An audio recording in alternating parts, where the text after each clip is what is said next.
पेशाब में खून आने के दो सबसे दो इम्पॉर्टेंट रीज़न है जो सबको जानना चाहिए।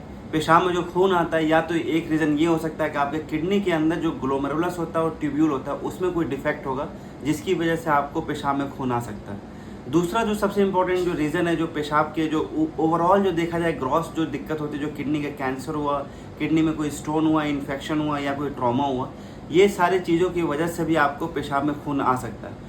तो आप सिर्फ सवाल पूछ के सिम्टम्स के बेसिस पे आप कैसे आइडेंटिफाई कर पाएंगे कि किसी को पेशाब का जो खून आया वो किस वजह से आया है। तो मैं आपको बता दूं कि जब भी अगर ग्लोमेरुलस या ट्यूब्यूल मतलब किडनी के इंट्रिंसिक या किडनी के अंदर कोई बीमारी होगा, तो उसके लिए आप 2-3 सवाल पूछिए, आपको आइडिया हो जाएगा कि किस वजह से इसको खून आ रहा है। वो क्या सवाल है? तो आप सबसे इम्पोर्टेंट चीज़ है कि अगर पेशाब में खून आ रहा है और साथ ही साथ पेशेंट को फीवर है, या उनको कोई जोड़ों में दर्द है, कहीं जॉइंट में पेन हो रहा है, या कहीं स्किन के रैशेज हो रहे हैं, तो इसका मतलब हाई चांस है कि उसके जो किडनी के अंदर जो ग्लोमेरुलस उसके अंदर दिक्कत हो सकती है।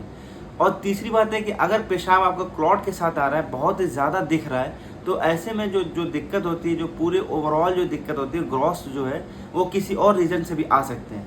तो वो सारे रीज़न क्या क्या हो सकते हैं? या तो कैंसर हो सकता है किडनी का, या यूरेटर में कोई दिक्कत हो सकती है, या तो पेशाब के जो थैला है जिसको यूरिनरी ब्लैडर बोलते हैं उसमें भी कोई इन्फेक्शन हो सकता है, ट्यूमर हो सकता है, या कोई स्टोन हो सकता है। ये सारे जो चीज़ें हैं जिसकी वजह से आ जाता है। अब ये आपको कैसे आइडेंटिफाई करना पड़ेगा कि सिम्टम्स के बेसिस पे, कि कैसे आप बताएंगे कि ये इनमें क्या क्या दिक्कत हुआ है कि जिसकी वजह से इनको पेशाब का खून आ रहा है।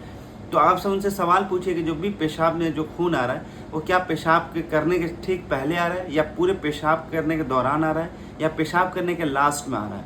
तो अगर ऐसा कोई चीज़ है, तो अगर मान लीजिए अगर पेशाब करने के जस्ट पहले ही आ रहा है, तो इसका मतलब जो खून में जो दिक्कत है आपको जो पेशाब के रास्ते में, वो यूरेथ्रा में, पेशाब की नली में।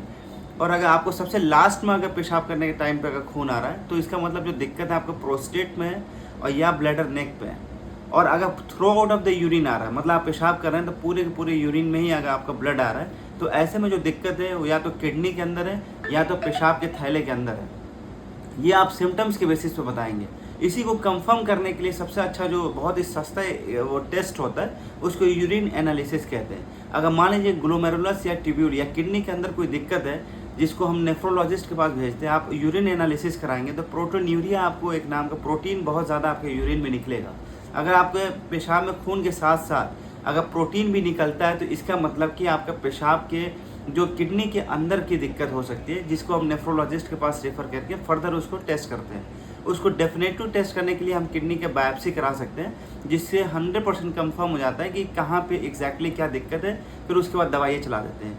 फिर अब ये तो अलग पार्ट है। अब दूसरी जो पार्ट है हमारे लिए, जो ग्रास हिमेचुरिया के अंदर जो देखते हैं, उसमें क्या देखते हैं कि हम जो पूरा का पूरा जो खून आ रहा है वो क्यों आ रहा है। तो उसके लिए जो सबसे अच्छा टेस्ट करते हैं, सीटी स्कैन कराते हैं यूरिन एनालिसिस के साथ। यूरिन में एनालिसिस में कोई अगर प्रोटीन नहीं आ रहा है और सीटी स्कैन कराएं, सीटी स्कैन कराने के बाद हम उसमें चेक करेंगे कि कहाँ पे क्या कोई दिक्कत है। अगर स्टोन होगा, कैंसर होगा, इन्फेक्शन होगा, सब पता चल जाएगा।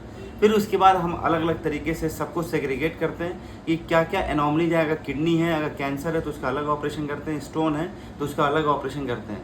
कहा जाता है कि ज़्यादातर केसेस में जो पेशाब अगर ओल्ड एज है और अगर पेशाब में अगर बहुत ज़्यादा खून आ रहा है, क्लॉट आ रहा है, तो कैंसर होने की ज़्यादा संभावना है, जिसको यूरिनरी ब्लैडर में, जिसको हम बाद में ट्रीट करते हैं ट्यूआरबीटी के फॉर्म में। एक और चीज़ है, जो ओल्ड एज में जो पेशाब के अंदर जो खून आता है, वो प्रोस्टेट की आपका जो अगर नंबर अगर बढ़ जाएगा, तो जिसकी वजह से पेशाब के आपका खून आ सकता है। तीसरा जो चीज़ है जो हम बताते हैं कि स्टोन अगर पेशाब के थैले में हो या स्टोन अगर किडनी में हो, तब भी आपको पेशाब के पेशाब के रास्ते में खून आ सकता है। एक और चीज़ है कि जो इन्फेक्शन होगा कहीं पे भी पूरे सिस्टम में, तो इसका मतलब आपको पेशाब के रास्ते में खून आ सकता है। ये सारे चीज़ें हैं जो सबको जानना चाहिए, और एक एक पार्ट को अलग अलग हम इवेल्युएट करते हैं। उसके बाद जो पार्ट हमें निकल के आता है उसका फिर डेफिनेटिव हम मेज़र करते हैं, उसको फिर हम फर्दर इवेल्युएट करके ऑपरेशन करते हैं या हम दवाइयाँ चलाते हैं। ये सारे पूरे प्रोसेस है कि आपका पेशाब के अंदर अगर खून आ रहा है तो कैसे हम मैनेज करते हैं।